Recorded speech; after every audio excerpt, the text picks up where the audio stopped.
E nesta terça-feira acontece em Erechim um dos maiores eventos já organizados em todo o país em prol do governo Bolsonaro e contra algumas decisões do STF. Acompanhe agora uma entrevista que realizamos com o vereador Anax Pessim, que também é um dos organizadores deste grande movimento. Nós recebemos aqui no estúdio da TV Erechim o vereador Anaximandro Zambonato. O Anax Pessim, como todo mundo conhece, assim que a gente identifica você sempre. Bem-vindo. Obrigado, Sandra. Obrigado a oportunidade de a gente poder conversar, trocar uma ideia e construir opiniões. Pois é, e construindo opiniões acontece na terça-feira um dos maiores movimentos, pelo menos é o que se articula aí em prol de uma democracia, de uma liberdade de expressão, que é o 7 de setembro em muitos estados, muitos municípios, muitas pessoas mobilizadas para essa data. Erechim, teremos alguma coisa? Sandra, teremos sim, Erechim, 7 de setembro, terça-feira, junto com uma equipe, estarei, eu e mais uma equipe, montando o equipamento de som na frente da prefeitura, ali na Praça da Bandeira, na terça-feira, dia 7, desde meio-dia. A gente espera que a população compareça ao local ali pelas 14, um pouco antes, um pouco depois, fazendo nossa demonstração patriótica e para poder manifestar, esclarecer a nossa indignação com o que tem se vivido no Brasil, as mudanças que a gente almeja. São muitas, né? São muitas. Pois é, Anax, nessas mudanças em que nós almejamos, uma delas é o voto impresso. É um pedido da nação. Muitas pessoas estão querendo que volte o voto impresso. Porém, o Congresso já vetou isso. O que vai acontecer agora referente a esse assunto? Ele está realmente encerrado ou podemos ter um capítulo após o 7 de setembro? Não existe assunto encerrado numa democracia. Tu vai poder rediscutir a matéria. Certo. Ao meu ver, o voto da forma como é hoje, 100% eletrônico, para mim é um absurdo. O maior de todos os bens, o maior patrimônio que uma democracia pode ter é uma eleição limpa, uma eleição lisa, clara, transparente. Qual a transparência de uma votação que tu lança um dígito numa máquina que sabe, sei lá, como é que se computa? E que não é possível de ser feita uma recontagem. E que a auditagem dela é uma piada. Sandra, temos que ter o voto impresso. Não existe país sério nesse mundo que tenha um sistema como o nosso. Não é uma brincadeira, isso aqui é coisa seríssima. Muito você, sério. População de bem, você, homem e mulher de bem, você, eleitor, que assim como eu, vota e quer que o teu candidato seja eleito. Não estou te pedindo quem quer teu candidato. Pode ser da oposição, pode ser totalmente contrário às minhas ideias. Se tu for a maioria, tem que ser eleito você. Agora, como é que eu vou ter certeza que tu vai votar no teu candidato e vai ser computado o voto para o teu candidato? Qual a justificativa para a gente não ter isso? Eu vou fazer a inversa pergunta. Você que não quer o voto impresso, o que tu vai me dar de explicação? O que tu vai explicar para mim e para os outros 90% da população que não é necessário ter o voto impresso? Você realmente vai no banco fazer um depósito e não vai pegar um canhoto comprovando o depósito? Tu vai no caixa eletrônico lá, tu vai fazer um saque e não vai dizer quanto é que tu sacou? É lógico que vai fazer. E é isso que a gente tem que ter. Sandra, eleição da forma como está sendo feita nas últimas eleições, daqui a 50 anos, a turma vai olhar para trás e vai se matar de rir. Porque é uma situação ridícula que a gente está vivendo hoje. Sem o voto impresso, ninguém sabe em quem está votando. E nós temos que ter o voto impresso. Eu exijo, eu não estou querendo, eu exijo. Eu e os 90% da população exigem o voto impresso.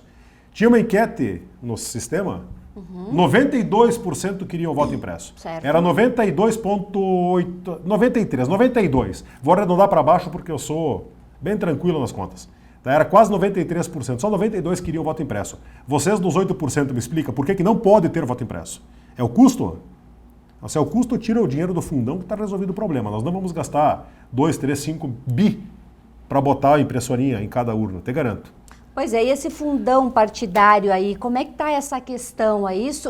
Qual é o teu ponto de vista a respeito disso? O presidente vetou, voltou e suprimiram o veto. E aí? A nossa Constituição tem muitas lacunas, tem muita coisa errada nela. Certo. Tá? Fundo partidário é uma coisa que tem que ser eliminada. Se não for eliminada, tem que ser reduzida a uma fração do que nós temos hoje. Essa é apenas uma das centenas de coisas que tem que ser mudadas na Constituição. Mas uma coisa por vez. 7 de setembro a gente vai ter a manifestação e essa manifestação ela tem algumas pautas. A primeira pauta, número 1, voto impresso auditável. A gente quer ter a certeza de que vai ser eleito quem tiver mais voto. Beleza? 93% querem isso. 92%. Tá? Os outros 7, 8% é que nos devem explicação, nós somos a maioria. A segunda pauta é relativa às atrocidades do STF. Que são muitas. Muitas. O STF não respeita mais nem parlamentar federal. Se tem muita imunidade, eu até acho que tem muita imunidade mesmo. É outra reforma constitucional. Mas está vigindo? Então, se é vigente, tem que ser respeitado. Imunidade parlamentar tem que ser respeitada. Tem um deputado federal que foi preso por uma ordem do ministro. E da forma como foi posta, não é lícita essa prisão. Depois ajeitaram. Há 3 semanas atrás, o outro deputado, o Tony de Paula, teve seu gabinete no Congresso devastado por ordem do ministro. Da forma como foi feita, também não pode. A imunidade parlamentar do Tony de Paula, deputado federal, não permitia que fosse feito o que foi feito no gabinete dele. Pois a gente pode seguir. Roberto Jefferson foi preso. Por quê? Por expressar opinião, tanto quanto eu expresso. Quem sabe eu também vou ser preso? Pois é, isso tudo quer dizer que nós, jornalistas, amanhã depois também podemos, por expressar a nossa opinião? Vai ter que ser da imprensa marrom, senão vai ser presa? Isso. Tá, então o artigo 5º da Constituição, inciso 4º e 9º, te permitem pensar e falar. E não está sendo respeitado. Mandaram prender Roberto Jefferson por pensar e falar. Um idoso que hoje, de acordo com o STF, é um perigo para a sociedade brasileira, ele é terrorista. Tá? Ele tem uma arma chamada violão, a outra arma dele é a voz. Um idoso de 81 anos que nem caminha direito mais, o Sérgio Reis.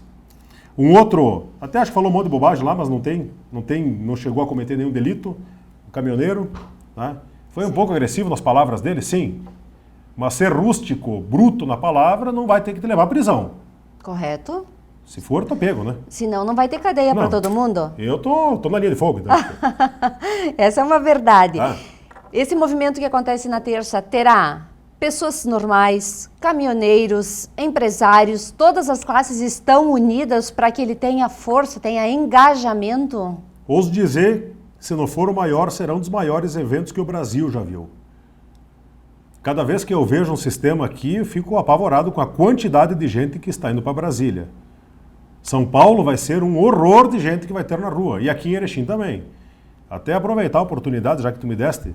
Você, erechinense, 7 de setembro, 2 da tarde, eu espero você na praça. Tu tá feliz com a tua liberdade? Que bom. Espero que você mantenha, porque eu também quero manter. Eu recebi dos meus pais um país livre, onde eu posso pegar as minhas malas e sair viajar. Sérgio Reis, depende para o lugar que for, ele não pode nem sair.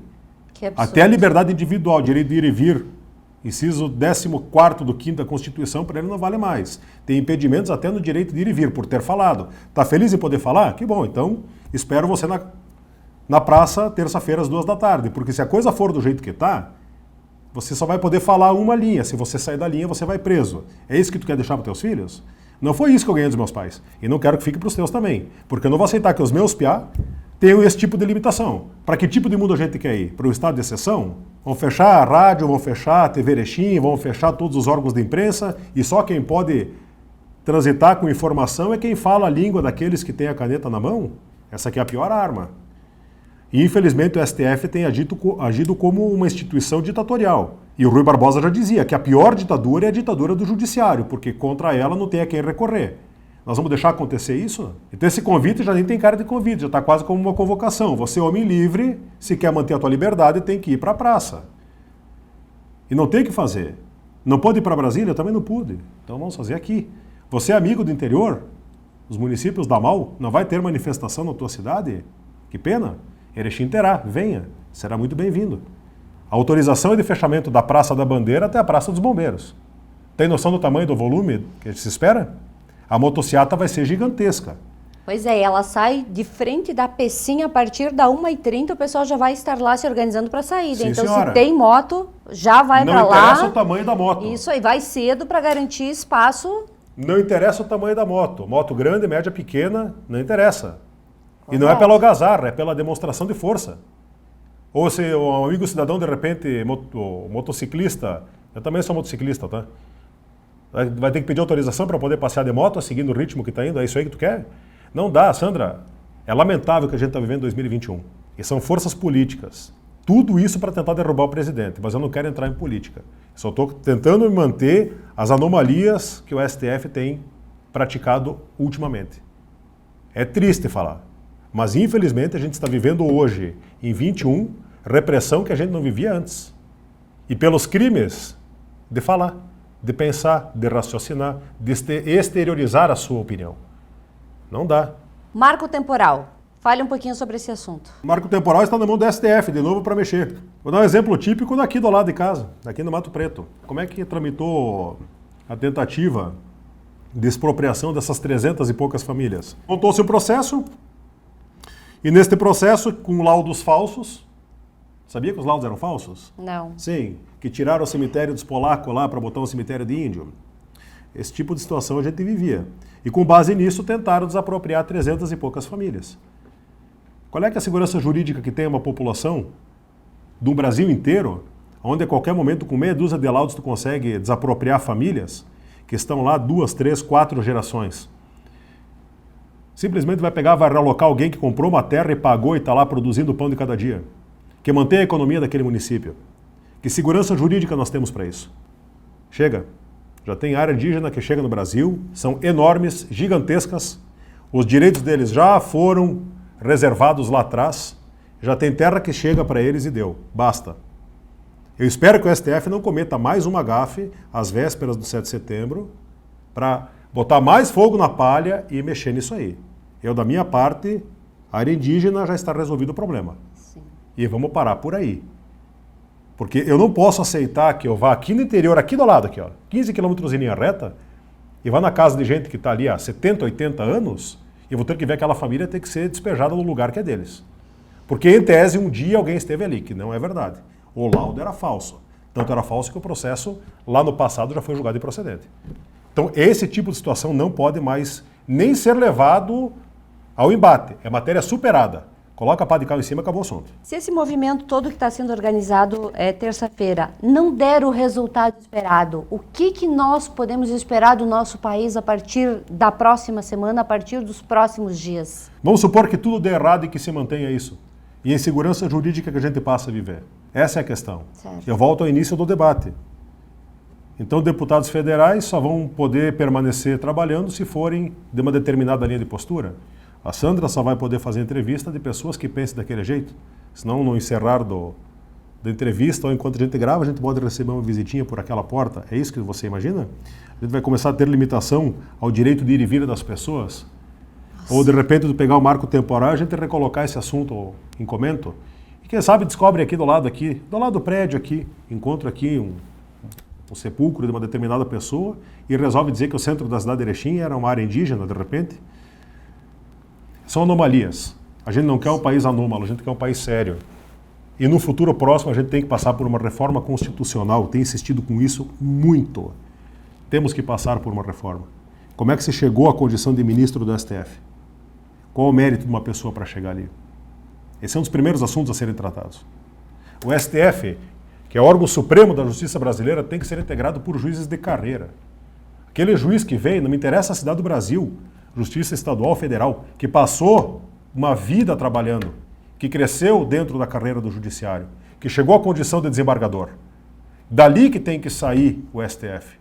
E não advogado do partido, advogado do secretário não sei de quem. Para com isso.